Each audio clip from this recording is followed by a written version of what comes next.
Beleza, tá gravando. Seguinte, só para eu repassar aqui as informações, tá?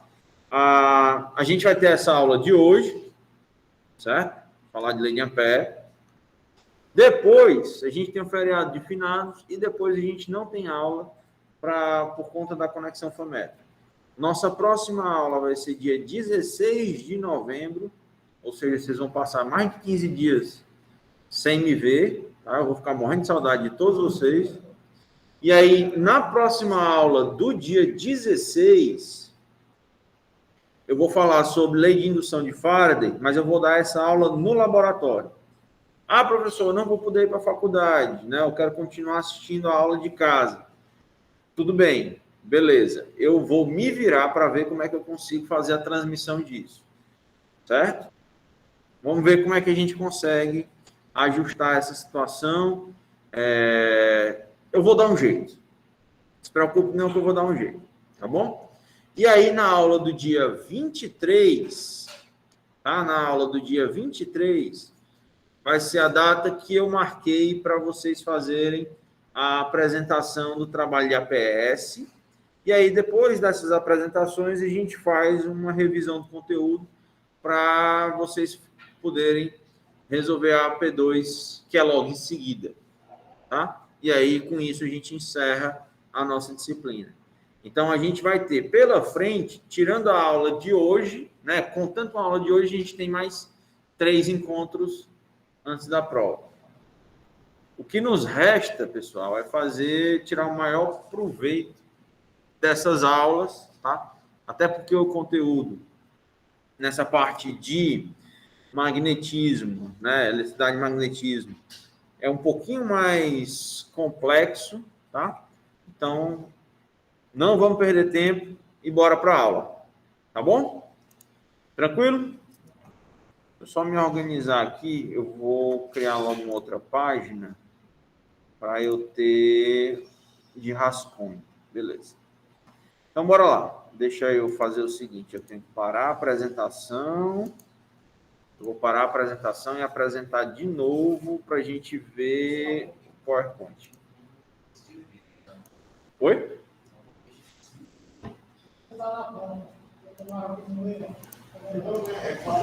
Não, é porque... Apaga a luz aí, cara. Aqui para mim não vai incomodar nada, porque eu estou na tela do computador. Mas apaga a metade das luzes. Vê se melhora. Não, faz o contrário. Tu apaga essas e deixa só a do fundo funcionando. Pronto. Aí, melhorou? Beleza. É porque realmente a nitidez do Data Show não é essas coisas todas, tá? Bora continuar aqui o assunto, pessoal. Professor, eu acabei de... com licença. Professor, eu acabei de enviar minha PS para o senhor avaliar e me dar um retorno. Se eu devo acrescentar mais alguma coisa ou se eu devo diminuir meu trabalho. Tá certo? Quem a gente está falando? É o Francisco Joseph. Tá. Eu vou fazer o seguinte, cara. Eu dou uma olhada quando eu chegar em casa e eu te respondo pelo e-mail mesmo, tá bom? Tá ótimo, professor. Obrigado. Beleza. Turma, na aula passada, a gente falou um pouquinho sobre a consequência da experiência de Oersted, tá? Que esse cara, Oersted, em 1825, ele fez essa descoberta, que um fio percorrido por corrente elétrica, ele provocava um campo magnético, tá? E aí, como consequência disso, né, depois dessa data de 1825, vários trabalhos começaram a ser feitos, né, para estudar qual era a relação entre a eletricidade e o magnetismo, certo? Uma das leis que veio depois disso, né, depois dessa experiência de Oersted, foi a lei de Biot-Savart, que foi o que a gente discutiu na aula passada. A lei de Biot-Savart me diz o seguinte: se eu tiver um fio percorrido por corrente elétrica, o entorno desse fio, né, pelo simples fato da corrente elétrica estar passando, o entorno desse fio vai apresentar um campo magnético, tá? E aí, explicando um pouquinho melhor essa figura, a gente tem a aplicação da regra da mão direita para descobrir o sentido de orientação do campo magnético. Então, eu vou definir, tá? O vetor.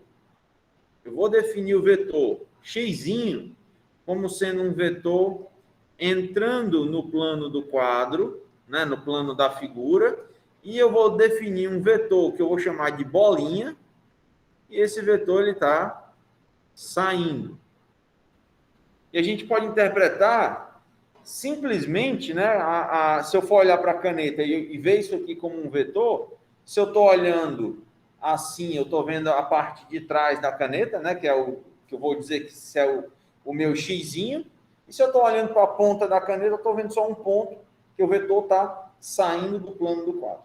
Então, se nessa situação eu colocar um vetor entrando no plano do quadro, a direção do campo magnético gerado nessa situação é no sentido horário, né? Seguindo a regra da mão direita, tá? Então, esse campo magnético, ele aponta para baixo em uma direção e aponta para cima na direção contrária, porque eu tenho um campo magnético circular, tá? A gente viu também que se eu mudar a geometria do problema, também muda as características do campo. Se eu pegar esse fio e criar uma espira, né? Se eu mudar a geometria, também muda a característica do campo. Enfim, do ponto de vista de equação, tá? A lei de Biot-Savart pode ser interpretada da seguinte forma: um elemento infinitesimal de campo vai depender de uma constante, tá? Vai depender da corrente. Essa brincadeira aqui todinha, ds, vetorial, UDR, é só para indicar que o vetor do campo magnético ele está num plano diferente do vetor gerado entre o ponto que eu estou olhando e o fio que está sendo percorrido, tá certo? Né? Isso aqui indica para mim, né? Essa informação aqui todinha está me dizendo quem é a direção do vetor campo magnético, tá? E aí eu tenho, né, de acordo com a geometria do problema, eu tenho, no denominador aparece o 4πr². E aí, para eu encontrar o campo magnético total, eu vou fazer integral através de toda essa circunferência, certo? Integrando isso, né, que foi o que a gente discutiu na aula passada, a lei de Biot-Savart para um fio longo me dá a seguinte equação: o campo magnético em um determinado ponto que está a uma distância r do fio, né? Por isso que ele é inversamente proporcional a r, que vai aparecer aqui, tá? Ele depende da constante vezes a corrente dividido por 2πr, se isso for um fio longo. Ok, tá? Vamos tratar um pouquinho mais sobre essa constante. Eu disse, né, na aula passada, que essa constante, que é a permeabilidade magnética do meio, ela tinha o valor de 1,26 vezes 10 elevado a menos 6 Tesla, que é a unidade Tesla vezes metro. Caramba! Ó, que legal. O PowerPoint morreu. Que doido, doido. Sério, fechou sozinho. Salvou nada que eu escrevi. Nada. Ai, que saco. Bora, galera, rapidinho. Vou só anotar aqui de novo, tá?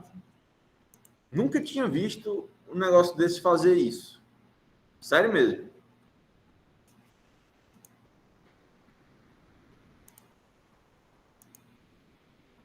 Tudo bem, vamos lá.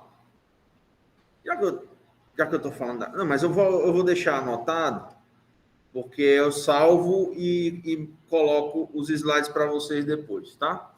Então, isso aqui é uma constante. Vamos lá, tudo de novo. Isso aqui é uma constante.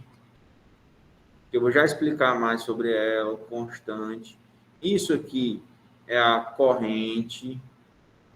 Aqui, esse cara todinho me dá informação sobre a direção do vetor campo magnético, tá?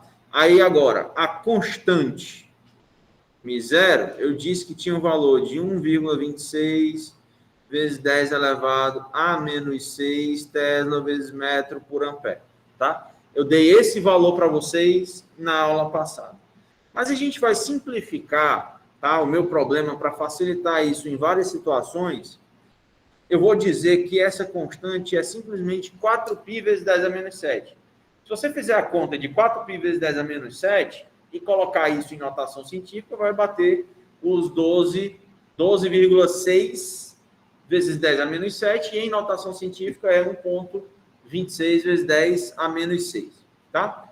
Essa constante, pessoal, ela recebe um nome especial, que é a permeabilidade magnética do meio, tá? E a gente sempre usa, tá? A gente sempre usa esse índice 0, tá? Geralmente isso é usado para representar o vácuo, tá? Então, no vácuo, a permeabilidade magnética vale 4π vezes 10 a menos 7, certo? Se você mudar o meio, também muda as características dessa grandeza, que é permeabilidade magnética. Você pode interpretar isso como sendo uma resistência do meio à propagação do campo magnético, tá certo? Do mesmo jeito que a gente tinha lá na lei de Gauss, a gente tinha um ε0, que era uma permissividade elétrica também do meio, certo?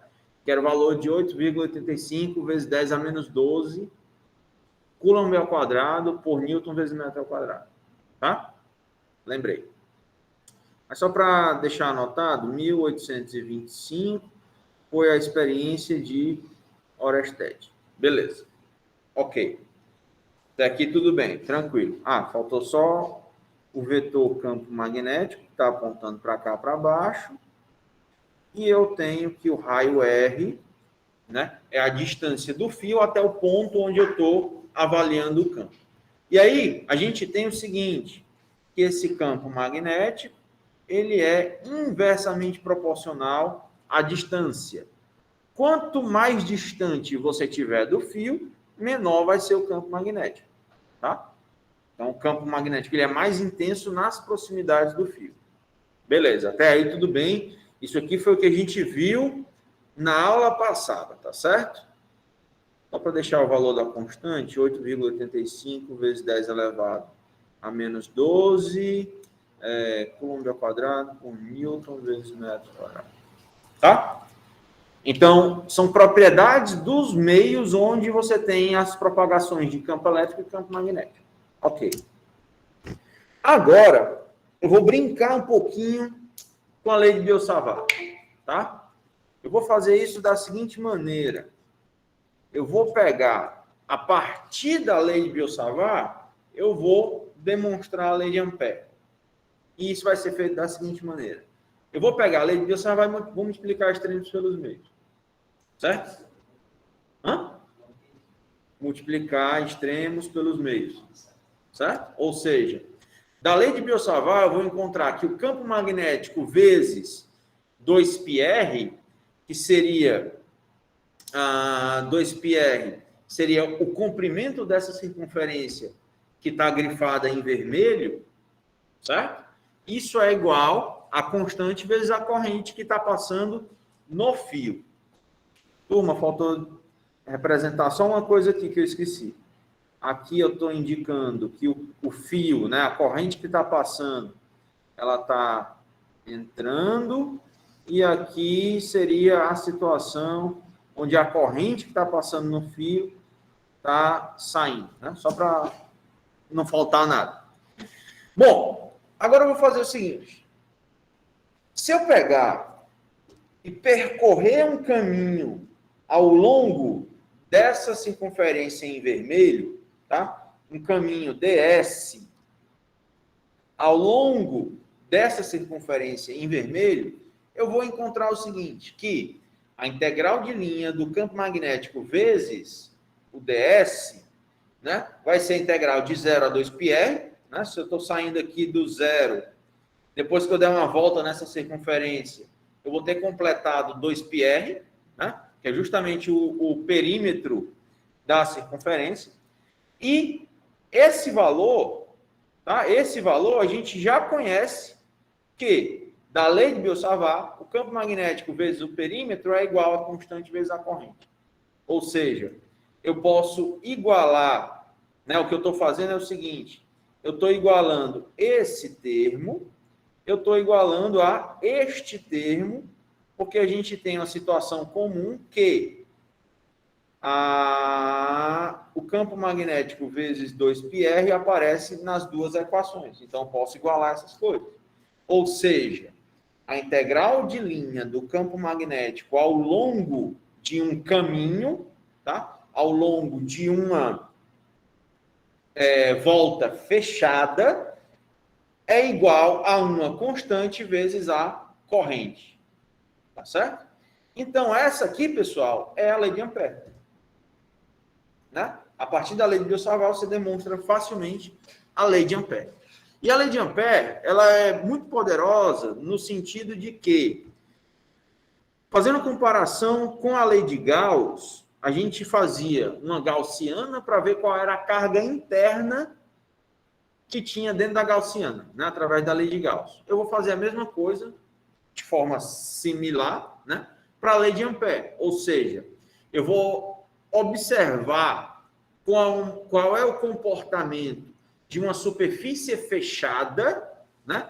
Por isso que a gente usa a integral de linha. Então, isso aqui garante que eu tenho que ter uma volta fechada. Eu estou observando duas grandezas importantes. Qual é o campo magnético e qual é a corrente interna. Tá? Lembra na aula de laboratório, Elias, quando eu mostrei para vocês o multímetro e tinha um alicate de amperímetro? O alicate de amperímetro se baseia na lei de Ampère, certo? E eu tenho uma superfície fechada que está me medindo qual é a corrente interna que está passando ali dentro, certo? Naquele dia a gente não conseguiu fazer medida, não faço a menor ideia do porquê, né? Hã?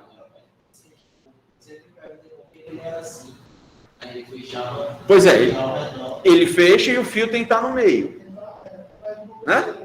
Justamente, e aí, como eu construí o material, eu sei exatamente qual é a geometria do problema. Então, esse caminho DS no alicate de amperímetro é muito bem definido, porque você tem uma geometria, você pode estimar uma função para aquela circunferência, né? Vamos botar assim. Então, eu medindo o campo magnético, eu estou estabelecendo o que está sendo feito no alicate de amperímetro é o seguinte: medindo o campo magnético, eu estou estabelecendo qual é o valor da corrente. E vice-versa. Né? E vice-versa. Se eu sei qual é a corrente, eu também consigo estimar qual é o valor do campo magnético através da lei de Biot-Savart. Tá? Através da lei de Biot-Savart. Se eu sei a corrente, eu consigo descobrir qual é o valor do campo magnético. E a lei de Ampère serve para o contrário. Se eu conheço o campo magnético, eu consigo identificar qual foi a corrente que produziu esse campo magnético. Tá certo? Então, é uma via de duas mãos. Se eu conheço uma coisa, eu posso estimar a outra e vice-versa. Tá certo? Agora, a lei de Ampère, tá? Ela tem agora algumas particularidades. É parecido com a lei de Gauss, né? Onde eu tinha uma superfície gaussiana. Na lei de Ampère, eu vou ter um circuito de Ampère ou então uma amperiana. E da mesma forma como a lei de Gauss, eu só enxergo, né, eu estou visualizando qual é a corrente interna líquida que está passando dentro da minha superfície. Ou seja, se eu tiver vários fios que estão perfurando essa amperiana, tá?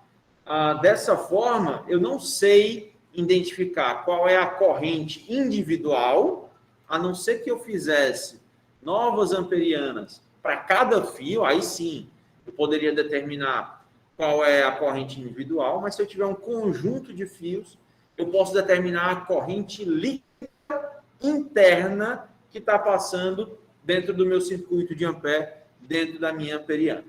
Tá?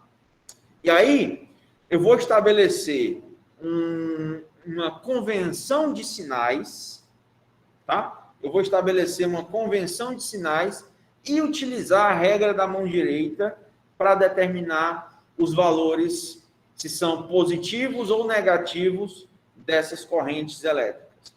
E a brincadeira vai ser o seguinte, eu tenho que percorrer, tá? Esse meu DS, ele é um caminho qualquer, certo?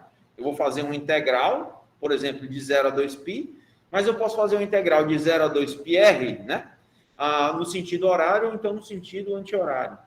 O meu DS está estabelecendo um caminho, qual é a direção no qual eu vou observar essa amperiana, tá? Isso influencia, porque isso vai me determinar qual é o sinal da corrente.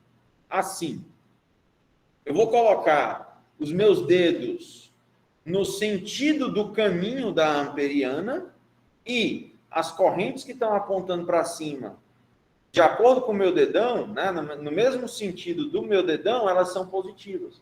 As correntes que estão apontando para baixo, contrário ao meu dedão, elas vão ser correntes negativas. Tá? Então, são positivas as correntes I1 e I3, porque elas estão apontando para cima junto do meu dedão, e é negativa a corrente I2, porque ela está apontando para baixo. Tá certo? Se eu faço uma outra vista, né? Se eu olho isso aqui do topo, eu tenho as correntes I1 e I3 saindo do plano da amperiana, tá? E a corrente I2, ela está entrando no plano da amperiana. E aí o que a gente vai ter é que o campo magnético, né? O campo magnético ele vai ser estabelecido porque a gente tem um produto escalar, tá? Quando eu faço BDS, aqui eu estou resolvendo um produto escalar, tá? E esse produto escalar, ele é obtido, né? Que vai ser integral fechada de BDS vezes o cosseno do ângulo entre os dois vetores, o B e o S, tá? Que esse ângulo bem aqui do cosseno é o ângulo que aparece nessa situação aqui, tá? Então, eu consigo determinar para qualquer ponto da minha amperiana qual é a direção do campo magnético, né? Porque eu conheço como é que está o comportamento das correntes, né? Quer dizer, eu conheço quem é a corrente interna líquida nessa situação, tá? E aí, lógico, assim como a lei de Gauss, eu posso ter qualquer configuração de fios percorridos por corrente dentro dessa amperiana, mas o que está me interessando, né? A gente vai ter a corrente interna nessa situação. Ok? Até aqui tudo bem? Bora em frente. Professor, Oi. a direção da amperiana é por convenção ou não? Não entendi essa parte. Pronto. Eu estou escolhendo, tá? Eu estou escolhendo fazer esse caminho. Essa amperiana, né? Nesse caso aqui, nesse primeiro caso, seguindo essa figura, a gente está fazendo essa amperiana, o caminho dessa amperiana é no sentido anti-horário, certo? Se eu escolher fazer isso no sentido horário, muda todos os sinais das correntes, porque eu vou aplicar a regra da mão direita, tá? Se eu mudar o sentido, muda também o meu dedão. E aí as correntes passam, trocam de sinal, inverte o sinal. Certo? Entendi, professor, entendi. Então, bora lá. A lei de Ampère me determina o seguinte, tá? Se eu estabelecer um circuito de Ampère, eu estou verificando qual é a corrente interna à minha superfície amperiana. Então, nessa figura, eu estou estimando qual é a corrente interna líquida, que nesse caso eu estou vendo qual é a relação entre I1 e I2. O que essa figura está me dizendo é o seguinte: a corrente I3, que está fora da amperiana, não vai contribuir, tá, para o campo magnético gerado pelos fios 1 e 2. Eu estou olhando somente para a contribuição do campo magnético gerado pelas correntes 1 e 2, porque minha amperiana, o meu circuito de Ampère, só está pegando esses dois fios, certo? E aí, tá? Eu vou utilizar a regra da mão direita para determinar o sinal da corrente. Como eu expliquei, os dedos no sentido da integração, as correntes que apontam no sentido do polegar são positivas, as correntes que apontam no sentido contrário vão ser negativas, tá? Então, no meu sentido de integração, no sentido anti-horário, a corrente I1 é positiva, a corrente I3 é negativa, porque ela está apontando no sentido contrário, tá? E a corrente I2, ela é negativa e eu não sei nada sobre a corrente I3, porque eu não estou medindo o campo magnético produzido por ela, porque ela está fora do meu circuito de Ampère, está fora da minha amperiana. Ok? Até aqui tudo bem, pessoal? E aí, como eu expliquei? Oi? Show de bola. Tá, só um minutinho. Nesse sentido do protocolo, quando eu boto a fiação de uma posição, ele faz o carro andar para frente. Quando eu viro a posição dele, dá o carro andar para trás. É dessa maneira que você está andando para frente e está andando marcha ré no carro elétrico. Né? Invertendo o sentido. Quando eu inverto a posição da fiação, ele anda para trás. Tá, mas aí no carro mesmo, né, você não vai inverter a posição, não vai inverter a polaridade da bateria. Você só inverte a corrente. Certo? Bom, vamos em frente. Campo magnético devido a uma corrente em um fio. No exterior do fio, tá? A gente consegue, aplicando a lei de Ampère, a gente recai num caso onde a gente vai ter a aplicação da lei de Biot-Savart. Certo? O que é bem óbvio, né? Porque eu estou demonstrando a lei de Ampère através de um caso particular da lei de Biot-Savart. Então, é óbvio que em uma determinada situação específica, aplicando a lei de Ampère, a gente recai no caso da lei de Biot-Savart, que é justamente esse. O campo no exterior de um fio, tá? Então, se eu pegar um campo magnético tangencial ao fio, eu vou fazer o meu vetor, eu vou pegar um campo tangencial ao fio, tá? E ele também é tangencial ao vetor ds, tá? De tal modo que o cosseno de θ seja igual a 1. Então, a integral de linha do produto escalar B escalar ds, né? Como eu tinha notado antes, isso aqui é BDS cosseno de θ, isso aqui é igual a μ0 vezes I. E aí, a situação agora é a seguinte, tá? O campo magnético é constante, sai dentro da integral, a integral de ds é uma volta nessa circunferência, né? Que é simplesmente 2πr, então a gente voltou para a lei de Biot-Savart, que o campo magnético depende da constante da corrente e da distância do fio. Beleza. Só que a lei de Ampère, ela é potente o suficiente, né, um caso mais particular, mais geral, desculpa, da lei de Biot-Savart, a gente pode determinar qual é o campo magnético numa parcela dentro do fio. Tá? Agora eu estou estimando qual é a contribuição do campo magnético gerado por uma parcela do fio. Ou seja, enquanto na lei de Biot-Savart eu estou olhando para o campo fora do fio, na lei de Ampère, ela me dá condições para verificar o que está acontecendo dentro do próprio fio, dentro do próprio condutor. Ou seja, eu vou pegar um raio R, que é menor do que o raio do fio. E aí eu consigo, dessa forma, definir... Opa, cadê? Eu consigo, dessa forma, definir qual é o campo magnético gerado por qualquer porção do fio que eu estou estudando, tá? E para isso, pessoal, a gente vai fazer uma proporção, tá? Uma proporção de que a corrente envolvida pela minha amperiana é proporcional às áreas de seção transversal do fio que está sendo percorrido por corrente, tá? Que é justamente o que está sendo mostrado nessa equação aqui, ó. Não.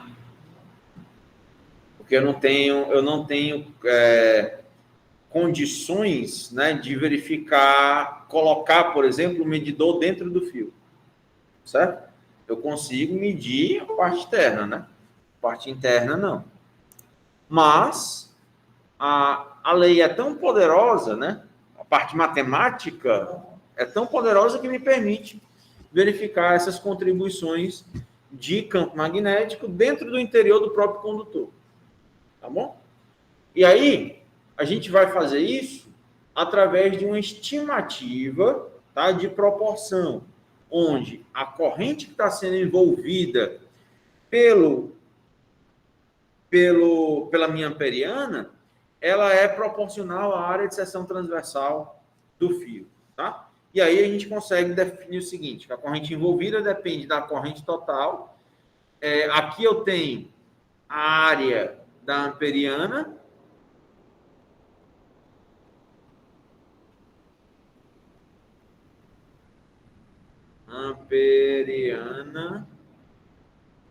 e aqui a área total do fio. Área de seção transversal, tá? Vou botar só a área só para facilitar.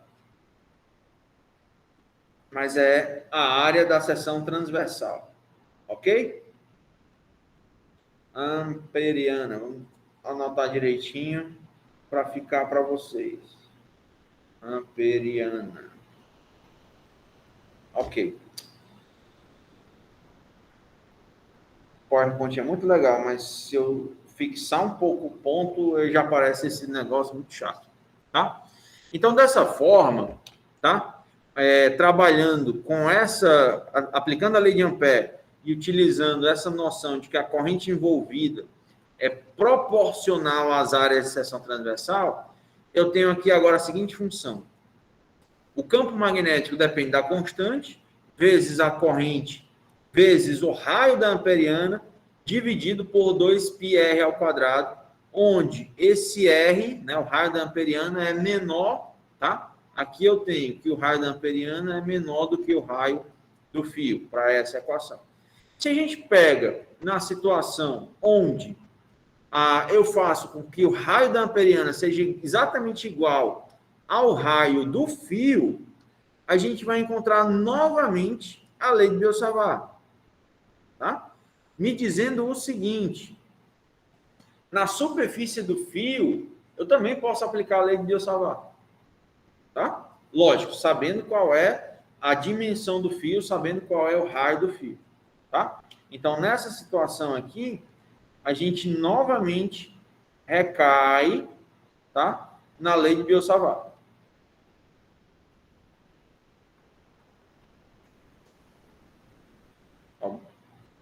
Tá ok? Beleza. Com isso, eu posso criar eu posso estimar um gráfico, tá? Que me dá o comportamento do campo magnético em função do raio.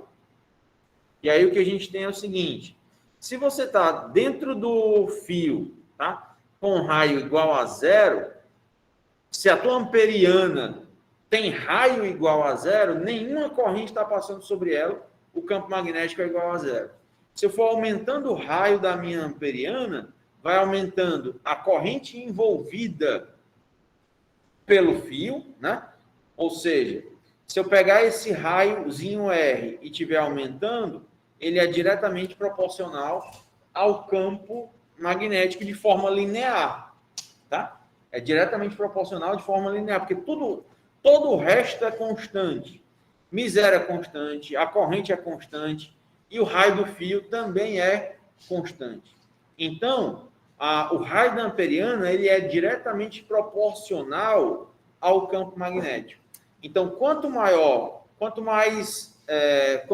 área de seção transversal você está pegando, mais vai ser o campo magnético percorrido dentro da amperiana, tá? Quer dizer, mais corrente vai passar pela superfície amperiana e maior vai ser o campo magnético que eu estou medindo dessa forma, né? Por isso que dentro do fio, nessa situação aqui, a gente tem dentro do fio, o campo magnético ele aumenta linearmente com o raio.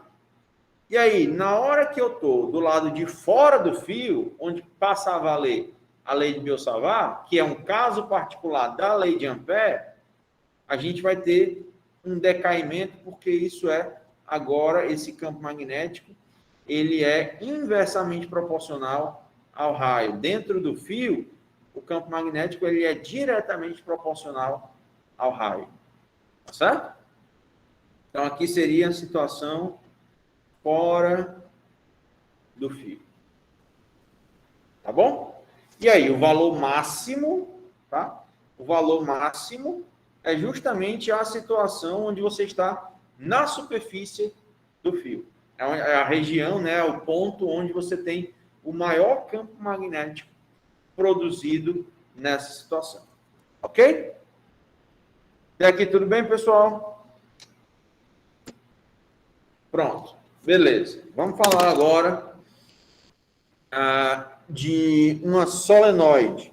E dessa forma, tá? Da mesma maneira, quando a gente aplicou a lei de Biot-Savart para um fio longo, ou então para uma espira, né? Pegando aquele mesmo fio e mudando a geometria, nessa situação a gente também mudou a intensidade do campo magnético, tá? Vamos lembrar. Se eu tiver um fio longo e quiser medir o campo magnético nessa situação, né, distante de um raio R, vamos supor que eu tenho uma corrente passando nesse sentido. A gente obteve, né, através da lei de Biot-Savart, a gente obteve o seguinte, que o campo magnético depende da corrente sobre I0 vezes a corrente sobre 2πr, tá? Se eu mudar a geometria do problema, a gente também muda essa relação, tá? Se eu pegar agora o meu fio e fizer uma espira com esse fio, né? Vamos botar a corrente percorrendo esse fio agora no sentido anti-horário, isso vai me gerar, pela regra da mão direita, isso vai me gerar um campo magnético saindo do plano dessa figura, tá? Onde esse campo magnético resultante, ele através da lei de Biot-Savart também, ele é calculado como sendo μ0 vezes a corrente sobre 2R. E agora o R, nessa situação, é o raio dessa espira, né? O raio desse loop. Só por comparação, pessoal, como é que se comporta o vetor campo magnético nesse ponto bem aqui, que eu estou definindo o raio R, no fio lá de cima?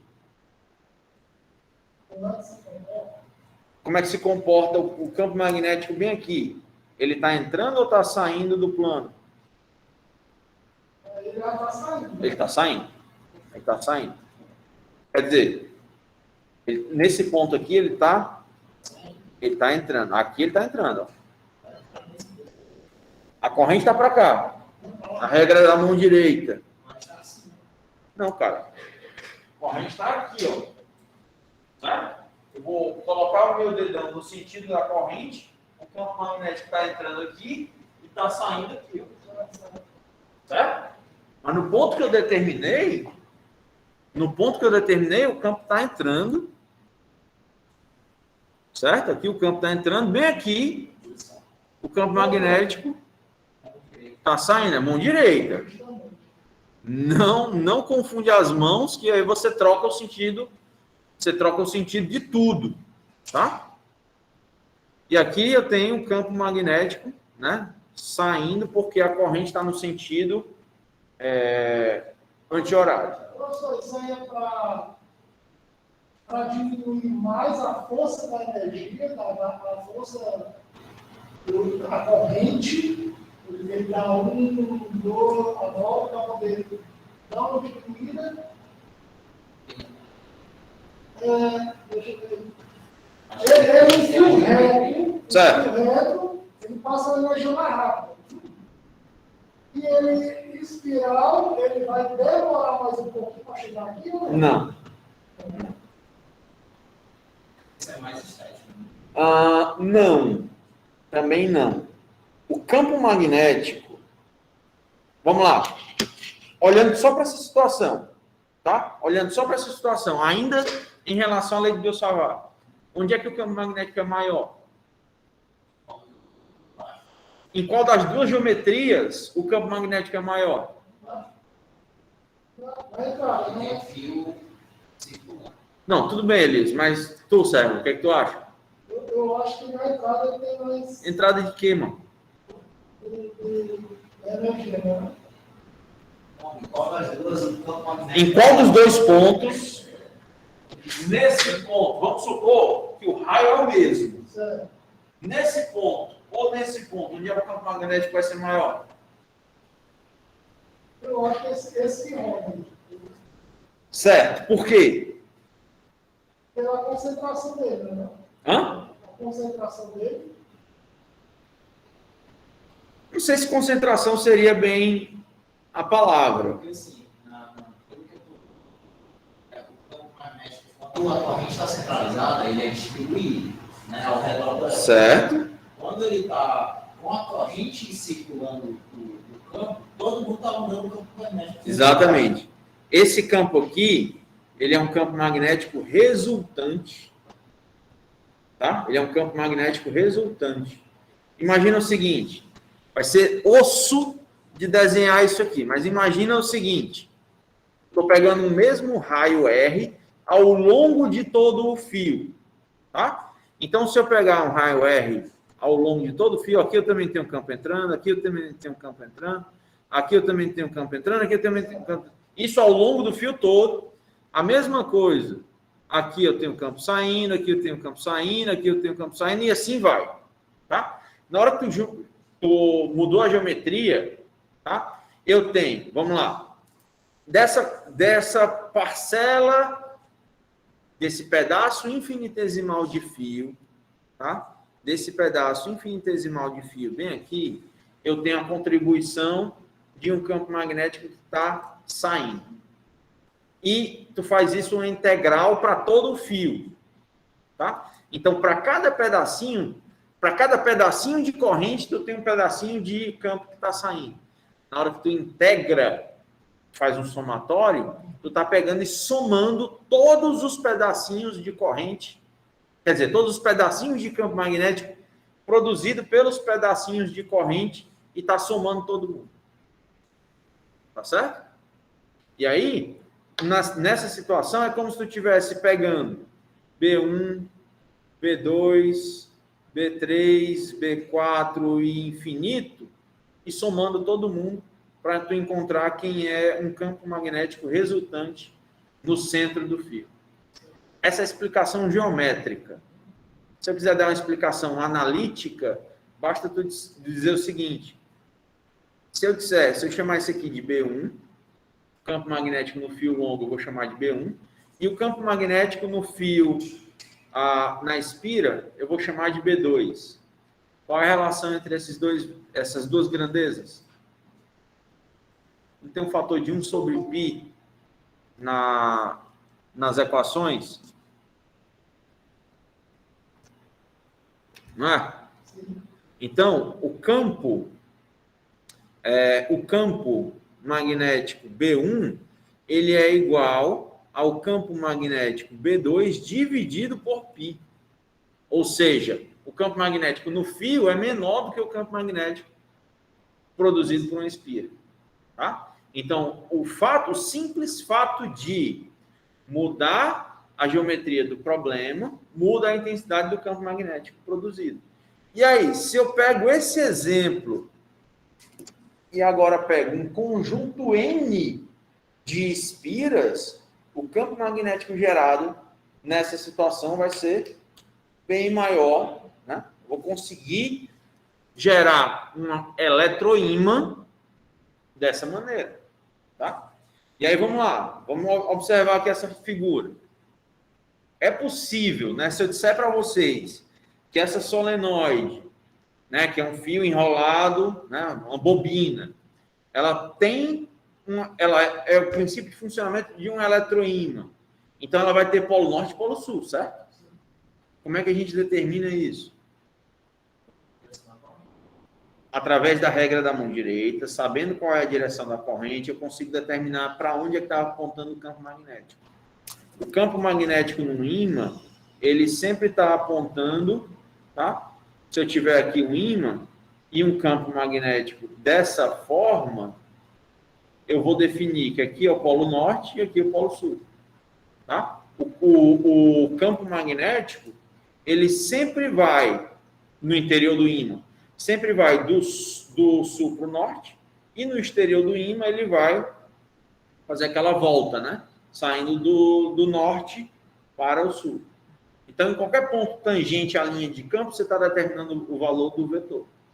Tá? Mas dentro da solenoide, e aí são aquelas situações ideais, né? Você imagina uma solenoide grande o suficiente, tá? Para evitar essas deformações de campo devido às situações de borda, né? Você imagina uma solenoide infinita, né? E aí, no interior dessa solenoide infinita, que não existe, mas a gente imagina, o campo magnético, ele é um campo magnético regular, né? Ou seja, em qualquer ponto que você olhe, o campo magnético é o mesmo. Tá? Mas vamos lá, nessa situação aqui, para onde é que está o polo norte e o polo sul desse eletroímã? Na hora que essa solenoide, que essa bobina está sendo percorrida por corrente. Essa corrente dentro do fio está fazendo esse movimento aqui, certo? Que é no sentido anti-horário. Correto? Então, se eu colocar os meus dedos no sentido da corrente, o dedão está apontando na direção do campo magnético. Então, dentro dessa solenoide, o campo magnético está apontando nessa direção. Certo? E aí, dessa forma, a gente tem que aqui é o polo sul e aqui é o polo norte do eletroímã. Então, as linhas de campo, né, estão entrando desse lado esquerdo e estão saindo do lado direito. Tá? E aí dentro, né, se for essa situação ideal, uma bobina grande o suficiente, né, no interior, esse campo magnético, no interior, ele é um campo magnético regular. Em qualquer ponto que você olhe, o campo magnético é o mesmo. Tá bom? Bora lá. Qual é o campo magnético no ponto P? No exterior da solenoide. E aí, nessa figura, tem todas as linhas de campo produzidas por cada um dos fios que estão compondo a minha solenoide.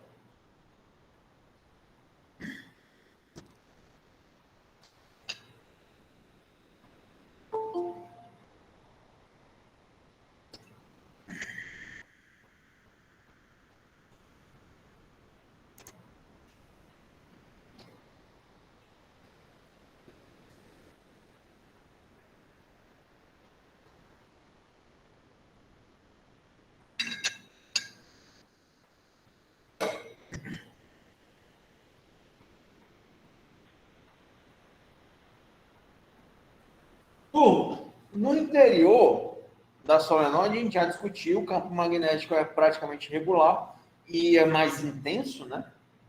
Então, a gente pode atribuir que esse campo magnético no interior, a gente pode determinar que ele é a situação onde o campo magnético é maior. Ok. Lá de fora.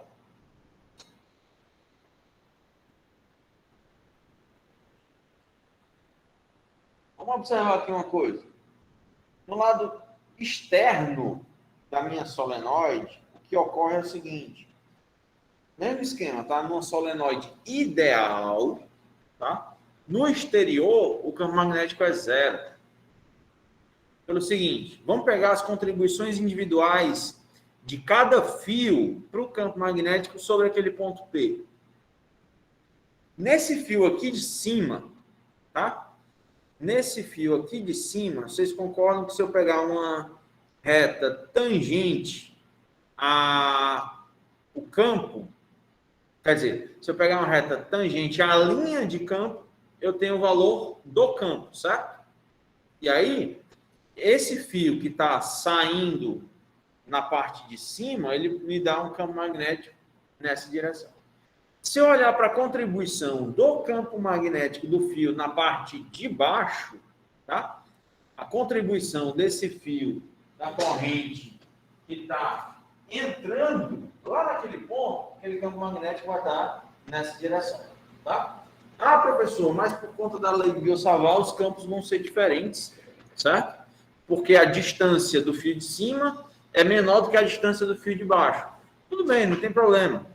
O que a gente vai pegar na situação é que a minha solenoide, né, ela é feita de tal modo que ela é muito mais comprida do que grossa, tá? Então, a gente pode, para uma boa aproximação, dizer que o campo magnético nesse ponto P é igual a zero. Porque do lado de fora, eu vou ter vetores campos magnéticos apontando em direções diferentes, criados por fios, pelo mesmo fio, tá? Mas só pelo fato da corrente estar em loop, do lado de fora, eu tenho esses vetores apontando em direções opostas. Já no lado de dentro, não. Todo mundo concorda, né? E é unânime que o campo magnético se soma dentro da solenoide, mas ele subtrai do lado de fora. E aí, para a situação ideal, né? Situação ideal onde a gente considera uma solenoide muito mais comprida do que grossa, né? Para fazer esse efeito, a gente pode atribuir que o campo magnético no exterior é igual a zero, e aí eu tenho um campo magnético somente no interior dessa solenoide, tá? Beleza. Um outro exemplo. Onde é que o campo magnético é maior? No ponto P1 ou no ponto P2? No ponto P1. No ponto P1. Turma, toda vida que vocês estiverem observando linhas de campo, a densidade de linhas de campo te dá uma informação muito importante com relação à intensidade do campo, seja elétrico, seja magnético, tá? Aqui, no próximo do ponto P1, eu tenho uma região onde passam muito mais linhas de campo do que na região do ponto P2, tá? Você pode comparar aproveitando até a lei de Gauss, por exemplo. Se eu pegar uma superfície desse tamanho no ponto P1 e se eu pegar uma superfície desse tamanho no ponto P2, eu tenho muito mais linhas de campo através dessa minha superfície na situação 1 do que na situação 2. Isso indica que eu tenho mais intensidade daquele vetor, campo elétrico ou campo magnético, em uma determinada região. Ok? Professor? Oi. Então, nesse caso, o raio ele interfere, certo? Mas o comprimento da solenoide não interfere em nada na questão do... Não, eu vou considerar uma solenoide ideal, tá? Eu vou considerar uma solenoide ideal, ela sendo muito mais longa do que grossa. Tá certo? Pelo seguinte, eu vou considerar que essa solenoide, ela tem duas dimensões, certo? Ela tem um comprimento L e ela tem um raio R. Certo? Para eu considerar que essa solenoide é ideal, o comprimento é muito maior do que o raio. Tá bom? Entendi, professor. Vamos aproveitar essa figura aqui. Qual é, nesse caso, né? Aqui eu tenho um eletroímã feito por uma solenoide, tudo bem. Aqui é o polo norte, aqui é o polo sul desse eletroímã. Mas agora eu quero saber de vocês o seguinte: qual é o sentido de rotação da corrente elétrica? Nessa posição assim, né? Mão direita, macho. Certo. Mão direita. Coloca os dedos no sentido do vetor, campo magnético, né? O campo magnético está apontando nessa direção, tá? E aí eu vou colocar o meu dedão no sentido do campo magnético. A corrente está saindo do plano na parte de cima e está entrando no plano na parte de baixo, tá? Então essa corrente ela está no sentido anti-horário, tá certo? Seria fazer a seguinte situação: a corrente no sentido, ó, seria essa. Está fazendo isso. Deixa eu ver. Tô vendo isso aqui, ó. É isso. E ela está aqui. E aí a gente está vendo a corrente dessa forma. Olha na tela do computador, ao contrário. Porque agora eu rotacionei, né? Não, tá certo, tá certo. Turma, é muito legal. Na época que a gente podia, né? Na época que a gente tinha prova presencial, era muito legal ver o pessoal fazendo prova isso aqui. Era cada munganga com as mãos, cara. Era muito legal. Não sei. Eu fiz essa disciplina, estou fazendo a segunda vez. Eu fui lá, o professor mostrou para ele, que a galera conhece. Não, mas o pessoal ficava assim na prova. Comédia. Bora em frente. Bora calcular o campo magnético no interior da solenoide. E agora tem umas coisas interessantes para a gente ver. Aplicar a lei de Ampère. Tá certo? Então eu vou pegar, tá? Eu já consegui identificar algumas coisas que são interessantes, certo? Primeira coisa interessante é o seguinte: o interior, o campo magnético é máximo no interior e eu vou aproximar ele de zero no exterior, né? Fazendo uma situação de uma solenoide ideal, tá? Só que para fazer o uso da lei de Ampère, assim como a lei de Gauss, eu posso escolher a geometria que me favoreça, certo? E aí, é nessa brincadeira que eu tenho a maior robustez nessas leis. Você pode fazer da forma que for melhor para você, tá? Então, ao invés de eu pegar um campo magnético, ao invés de eu pegar uma geometria que seja mais difícil eu interpretar como é que se comporta o campo magnético, eu vou usar um retângulo. Eu sei qual é a geometria e consigo pegar tanto o lado de fora quanto o lado de dentro do campo magnético. Quer dizer, o lado de fora e o lado de dentro da solenoide. Certo?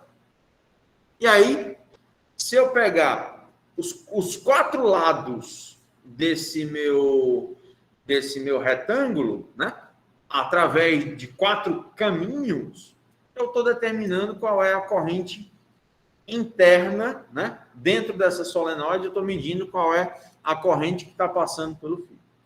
Então, a brincadeira é o seguinte: eu vou pegar e dividir, tá? Eu vou dividir essa integral de BDS em quatro partes. No caminho de A para B, de B para C, de C para D e de A para D. Né? As quatro arestas desse meu retângulo. Tá bom?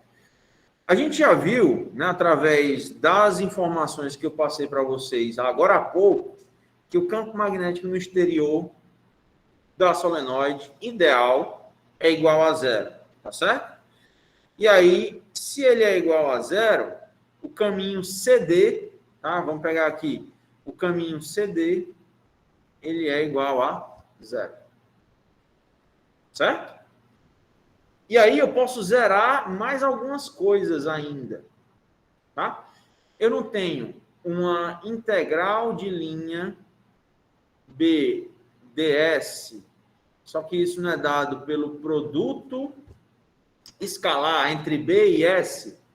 Então, isso é, o resultado desse produto escalar é BDS vezes o cosseno de θ. Vocês concordam comigo que nos caminhos BC e DA, o caminho é perpendicular ao campo? Nas duas situações? Se ele é perpendicular, o ângulo θ é igual a 90 graus e o cosseno de 90 é igual a zero.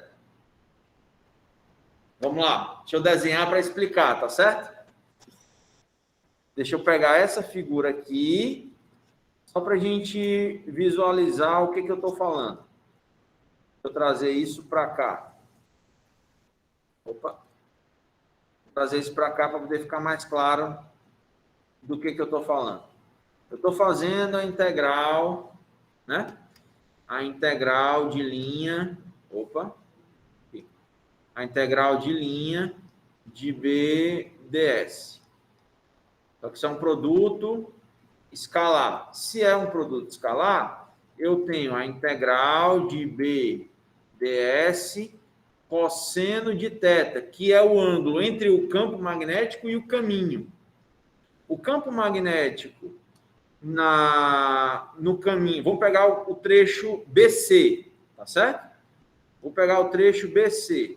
No trecho BC, o campo magnético no interior da solenoide, ele está apontando para a direita e o caminho, né, o vetor do caminho BC está apontando para cima, tá? Isso aqui seria o meu vetor S apontando para cima, porque na amperiana o sentido de integração importa, tá? Então, o ângulo entre os vetores B e S é um ângulo de 90 graus. Então, se o ângulo se o θ é igual a 90 graus, então o cosseno de θ é igual a zero. A integral de BDS no caminho BC, né? A integral de B até C de BDS é igual a zero. O mesmo é válido para o DA, certo? Qual é a diferença do BC para o DA? Só o sentido de S. Né? Exatamente. No caminho DA, a gente tem o S apontando para baixo e o B apontando para a direita da mesma forma. Certo? Também formando 90 graus, então a integral de D até A de BDS também é igual a zero, porque eles são perpendiculares. Tá certo? Dessa forma, eu vou zerar mais dois termos da minha integral. Eu vou zerar o caminho BC e vou zerar o caminho DA. Certo? Ficou só a integral de A para B de BDS. Então, vamos trabalhar um pouquinho com esse cara. A integral de A para B de BDS, ela é simplesmente o campo magnético B e o tamanho essa distância de A para B, ele está chamando aqui de H. Então, de A para B, eu vou pegar esse comprimento H, tá? Da solenoide, que é, quer dizer, desculpa, esse comprimento H da amperiana que eu estou escolhendo. Tá certo? E aí vai ficar, o BH é igual ao campo, a constante de permeabilidade magnética, vezes a corrente, vezes N. Esse N maiúsculo, pessoal, ele é o número de espiras que estão contidas dentro da minha amperiana. Se eu pegar uma espira só, o N é igual a 1, né? Eu não tô somando nada. Mas se eu tenho um número N de voltas, eu estou pegando aquela corrente e multiplicando N vezes pelo número de voltas que eu estou estudando, né? Que eu estou observando dentro da minha amperiana. Só que eu posso definir uma densidade de espiras, ou seja, o número de espiras em função de comprimento, né? E aí, o número de espiras, ele vai ser a densidade vezes o comprimento. Operando essas duas equações, a gente chega na seguinte situação, que o campo magnético no interior do interior da solenoide depende da constante da corrente e da densidade de espiras. Assim, ó, eu tenho que, vamos pegar essas duas equações, só para chegar nessa expressão do campo, tá? Vamos pegar essas duas equações. Eu tenho que, deixa eu baixar isso aqui, BH, né, lá, esse aqui, BH, é igual a μ0 vezes I vezes N, onde o N é o número de voltas que eu tenho nessa situação. E aí eu vou definir uma densidade de espiras que é igual a N sobre H. O H aqui é comprimento, tá? Podia ter usado L também, mas o livro de onde eu tirei essa imagem tratava como H, então não importa. Então, o número de voltas depende da densidade de espiras vezes um certo comprimento. Substituir essa equação na primeira. Então, o campo magnético vezes o comprimento é igual a μ0 vezes a corrente vezes a densidade vezes H. E a brincadeira é, isso não depende da dimensão, vai depender somente da densidade. μ0 vezes corrente vezes densidade de espiras, tá? Que é esse N aqui, ó. Esse N é a minha densidade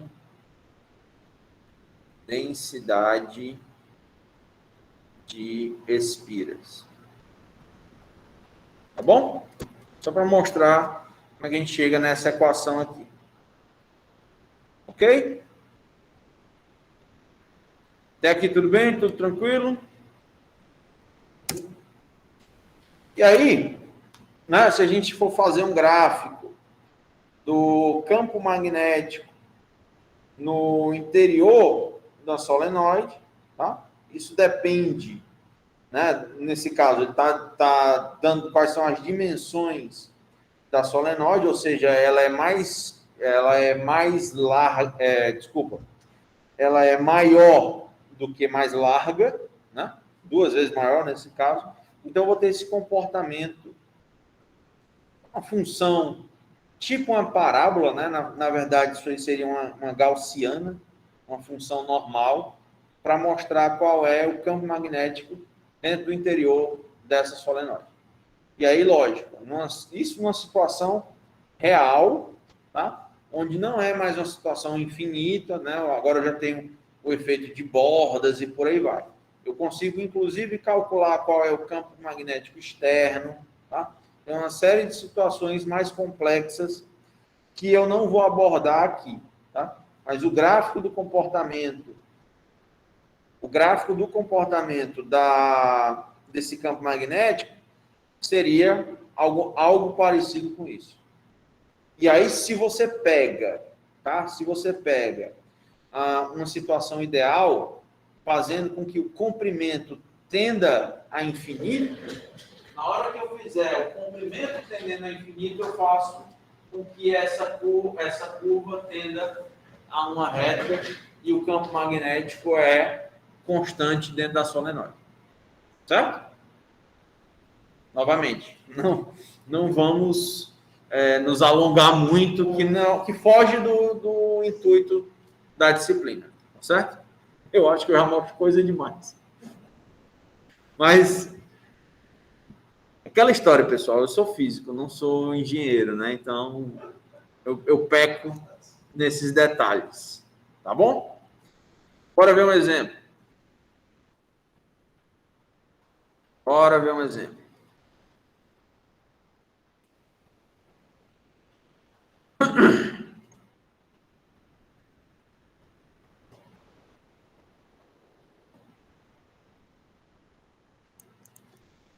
E esse é com vocês. Venham já.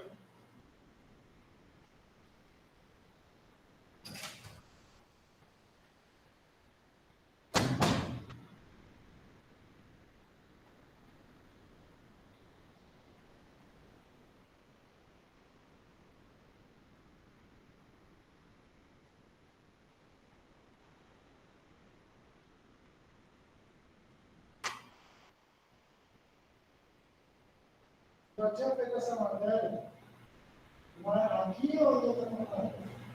Aonde? Aí não conseguiu aproveitar aqui, não?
Turma, eu vou parar aqui a apresentação e vou apresentar de novo, mostrando só aquela tela, tá? Enquanto isso, eu vou fazendo a chamada. Ganhar tempo aqui. Pronto. Vocês não precisam se preocupar.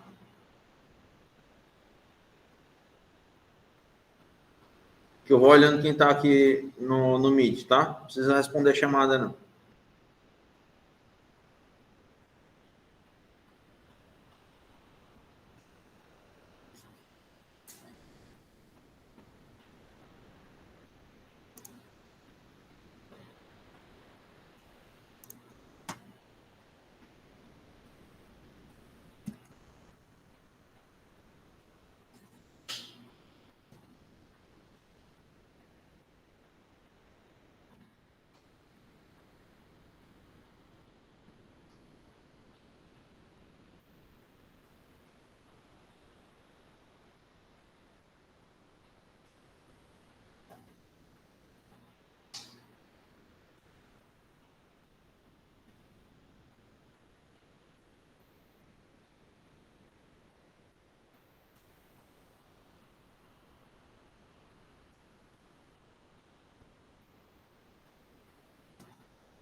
Cara, acredito que sim. Acredito que Está sim. normalizando muito, né? Tem muita coisa aí sendo aceita. Bicho, meu medo é que normalize rápido demais, certo? Todo mundo, lógico, espera que as coisas voltem ao normal. Eu só tenho medo que volte... Só me tirou uma dúvida. Pode falar. O senhor já lançou todas as notas no portal? Cara, eu corrigi as provas. Tá no Moodle, mas não tá no portal. Eu corrigi. Ah, beleza. Era só para saber, porque se era só a minha, mas são de todo mundo, né? Eu fiz a pérola de corrigir e esquecer de lançar. Ah, Certo? tranquilo, beleza. Acontece, cara. Tá. Aí, quando chegar a época da AP2, o sistema abre de novo. Aí eu lanço tudo de uma vez. Ah, rapaz, vida de professor é assim, cara. É uma correria. Na faculdade eu só tenho essa. Tá? Mas aí temos... eu também trabalho na rede pública de ensino, né? Então, eu entrei agora no estado, então estou em 4 escolas diferentes. Tá uma loucura, para dizer o mínimo. E aí, eu estou em 4 escolas, 2 já voltaram ao presencial.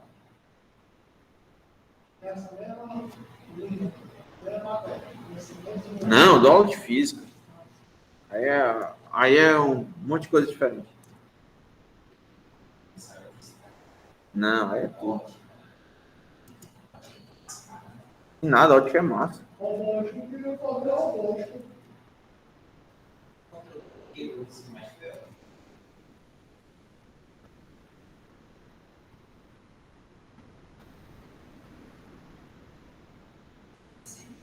Se eu pudesse, eu botar na minha casa toda inteligente. Eu tinha mexido nela doida. Ela não incendiou o carro dele. Ele botou tanta coisa no carro, só para matar Para incendiar a carro, tá? a bicha pegou tudo lá. Agora a gente tá, o caminhão parou na frente, bem na rua, só pegar fogo, do nada também. E na esquina aí da Bahia. Do nada, a gente começou a pegar fogo, só a fumaça subindo. Os caras vêm lá, que vamos. Mas é porque ela vai fazendo a minha resenha, sabe? Aí tá pegando 20 para O material já esquenta normalmente por passagem de corrente elétrica devido ao efeito Joule, né? Você acrescenta isso, calor do motor, acrescenta a isso o calor da cidade que está insuportável, ou cidade quente da porra. Tudo isso contribui. Cara, não é brincadeira. Eu só acredito porque eu vi. Um amigo meu mora em Teresina, ele mandou a foto do sensor de ré do carro dele que derreteu. Eu só acredito porque ele mandou a foto. Porque... Pode acreditar que eu sou de lá e realmente lá em Teresina está insuportável. É, né? Mas tu tá em Teresina agora ou não? Não, me mudei para cá agora nos últimos meses, mas eu tive lá, tá com 10 dias, meu amigo, fora do normal. Imagina. Fala, Elias. O foco do calor todo do sol, só no ponto da calçada. Ponto focal, né? Ponto focal. Eu vi, acho que era na Itália, né? Eu acho que era, que o cara foi processado porque derreteu o pneu do carro. Derreteu o carro, derreteu o chassi. Fez um repórter passar mal, que o repórter foi verdade que estava ali. O meu ovo passou mal. Lógico, o nome disso é insolação. Bora continuar aqui, pessoal. Vamos ver esse exemplo aqui, ó. Eu tenho uma solenoide de 1,3 metros de comprimento e 2,6 centímetros de comprimento. Ou seja, ela é muito maior do que grossa, né? Eu tenho 1,3 metros e tenho 2,6 centímetros, tá? E aí, o interior... E essa solenoide, ela é percorrida por uma corrente elétrica de 18 amperes. O campo magnético no interior dessa solenoide ela é de 23 militesla. Qual é o comprimento do fio de que é feita essa solenoide? Então, a situação que eu tenho é o seguinte. A gente tem, tá? Situação que a gente tem. Vou pegar aqui só para simplificar, tá? Imagina que a situação é essa, tá? Eu tenho uma solenoide que tem um comprimento L de 1,3 metros, e aqui o fio está enrolado, né? Aquela história toda. E ela tem 2,6 centímetros de diâmetro. 2,6 centímetros de diâmetro. Vou só fazer maior aqui.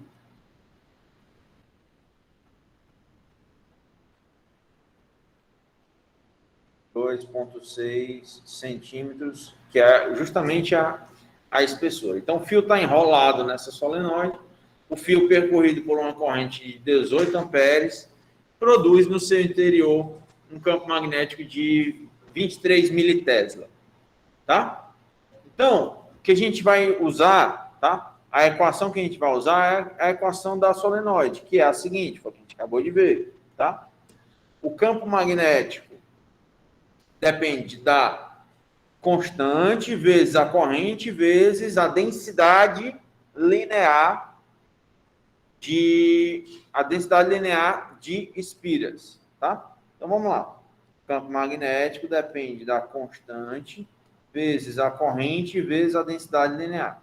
Essa densidade linear, ela é definida como sendo o número de espiras sobre, aqui eu estou chamando de L e aqui eu vou chamar de L também, tá? É um comprimento L. Ou seja, vou substituir nessa equação. Então, o campo magnético é igual a μ0 vezes a corrente vezes N vezes L. Aqui, pessoal, para encontrar quem é o comprimento do fio, vamos primeiro determinar quem é esse valor de N, né? Quantas voltas eu tenho que dar nesse fio para poder construir essa solenoide. Então, eu tenho o campo, tenho a constante, tenho a corrente e tenho o comprimento. Tenho todos os valores. Se eu isolar o valor de N nessa equação, a gente tem que o número de voltas vai ser o campo magnético vezes o comprimento dividido pela constante vezes a corrente, certo? E aí, a minha constante, μ0, ela é 4π vezes 10 elevado a menos 7 Tesla vezes metro por ampere. Tá? Substituindo os valores, a gente tem o número de voltas que é dado nessa solenoide é 23 militesla, o mili é 10 elevado a menos 3, vezes o comprimento de 1,3, tudo isso dividido pela constante de 4π vezes 10 elevado a menos 7, vezes a corrente de 18 amperes. E aí, você fazendo essa contazinha básica, você descobre quantas voltas foram dadas no fio, né, para formar essa solenoide que tem essa característica. Qual é o valor de N aí, pessoal? Alguém com calculadora científica e boa vontade para fazer essa conta? Deu 1.322. Então, essa bobina é formada por 1.322 voltas. Beleza. É isso que a questão pede? Não, né? A questão pede qual é o comprimento do fio. Tá, mas você concorda comigo que o comprimento do fio é igual ao perímetro vezes o número de voltas? Se eu dou uma volta, eu tenho um perímetro. Se eu multiplicar isso por N, né, eu vou ter o comprimento total. A geometria do problema. Está aqui o fio, está aqui uma espira, que ela tem um raio R, tá? E se eu pegar 2πr, eu tenho um comprimento de uma volta. Se eu multiplicar isso por N, eu tenho um comprimento do fio total. Então, o comprimento total do fio é igual ao perímetro, que é 2πr, vezes o número n que a gente acabou de achar. Certo? Só que ele não dá o R, né? Ele não deu, no enunciado da questão, ele não deu quem é o raio, tá? Ele deu quem é o diâmetro. Tá, mas o raio é 2 vezes o diâmetro. Quer dizer, o raio é o diâmetro por 2. Então, 2R é igual ao diâmetro. Então, esse comprimento é igual ao diâmetro vezes π vezes n. Então, esse comprimento é 2,6 centímetros. 2,6 vezes 10 elevado a menos 2. Para isso estar em metros. Certo? O valor do comprimento do fio vai ser em metros. Vezes o π, 3,14 e um monte de coisa, vezes 1.322.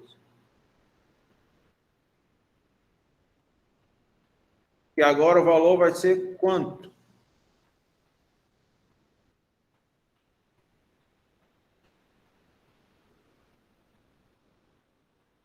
Quanto é que dá esse comprimento?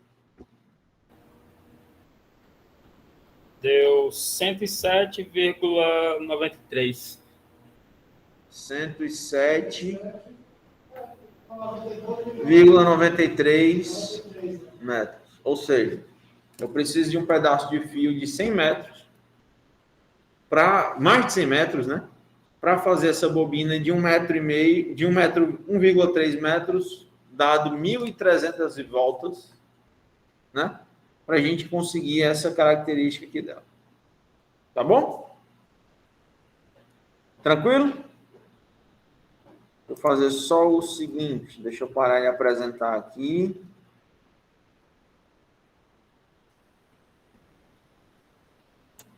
Vou ver aqui uma coisa, pessoal. O exemplo, não vou... Eu vou encerrar por aqui, tá? Vou encerrar por aqui. Porque, continuando aqui o slide, teria o exemplo de uma toroide, mas não vou entrar nesse mérito, não. Tá? Vamos parar, vamos encerrar a aula por aqui. Deixa eu parar aqui a gravação.